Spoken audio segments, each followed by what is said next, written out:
Et si la prochaine voiture de ta famille n'était ni française, ni allemande? Et si elle venait de Chine? Ils arrivent, et cette fois, ce n'est ni une rumeur, ni une exagération marketing. En 2026, une vague de SUV chinois va déferler sur l'Europe, et elle pourrait bien bouleverser tout ce que nous pensions savoir sur l'automobile. Pendant des décennies, les marques européennes ont dominé le marché avec une promesse simple: qualité, fiabilité et prestige. Mais aujourd'hui, cette domination est sérieusement menacée.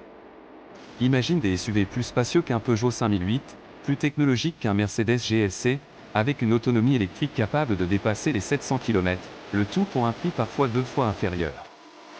Ce scénario semblait impossible il y a encore quelques années. Et pourtant, il est en train de devenir réalité. Les constructeurs chinois ne copient plus.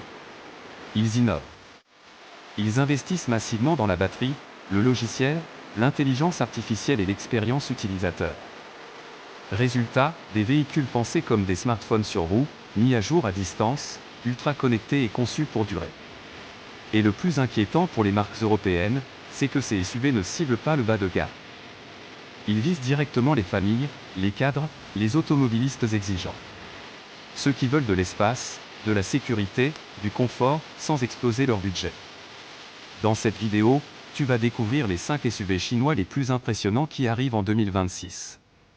Certains proposent des technologies que même Tesla ne généralise pas encore.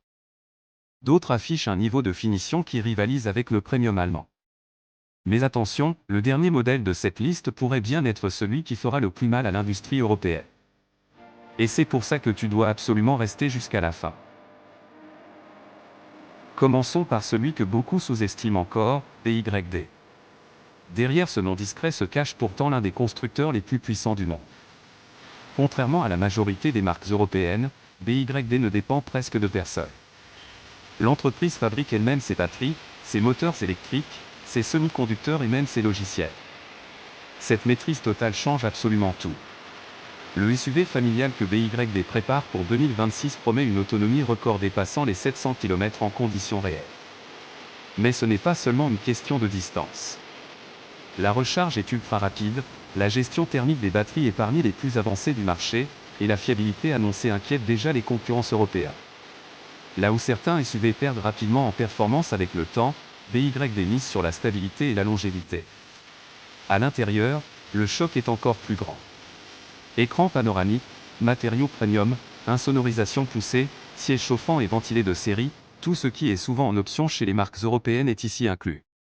Et pourtant, le prix reste nettement inférieur à celui d'un SUV allemand équivalent. Ce qui dérange le plus, ce n'est pas la technologie.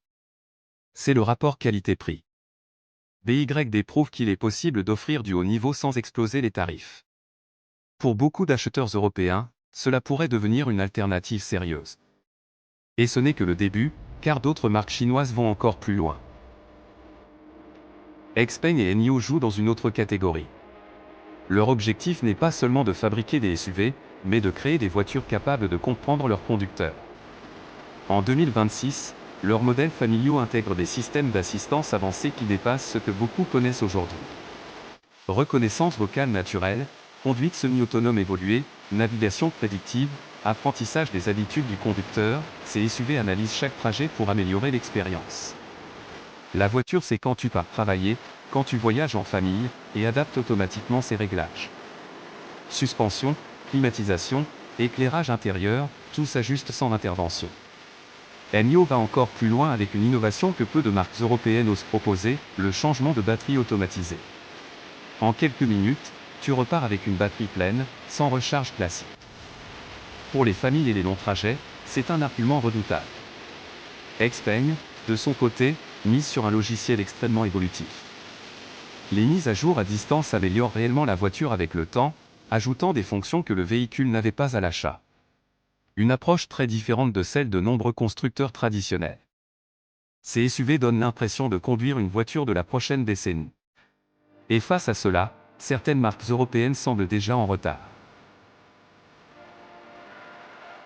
Avec Zeekr, la Chine s'attaque frontalement au luxe européen. Soutenue par le groupe Geely, propriétaire de Volvo, la marque propose des SUV familiaux au design audacieux, aux performances impressionnantes et aux finitions surprenantes. À bord, L'ambiance est clairement premium, cuir, aluminium, écran haute définition et technologie dernier cri. Zeekr vise les clients qui hésitent entre un SUV allemand haut de gamme et une alternative plus moderne. Et là encore, le prix fait réfléchir.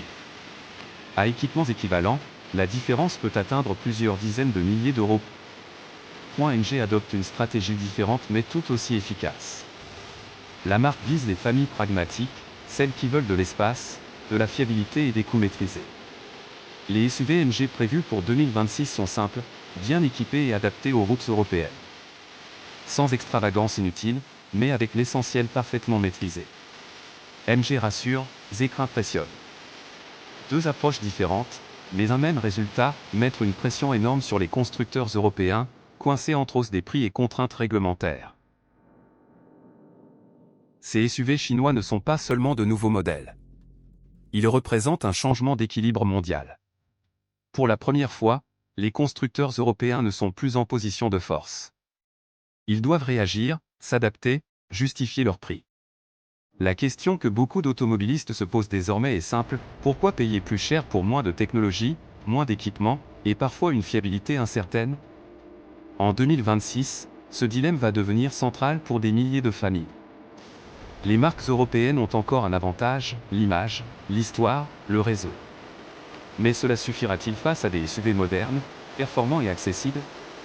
Rien n'est moins sûr. La bataille ne fait que commencer, et cette fois, la Chine ne joue plus le rôle d'outsider.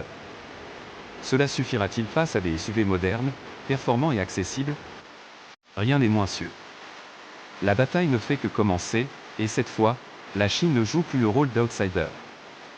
Ces SUV vont forcer tout le marché à évoluer. Et que l'on soit prêt ou non, ils vont s'imposer dans le paysage automobile européen. Index revers pointant vers la droite blanc. La vraie question est maintenant entre tes mains. Oserais-tu acheter un SUV chinois en 2026?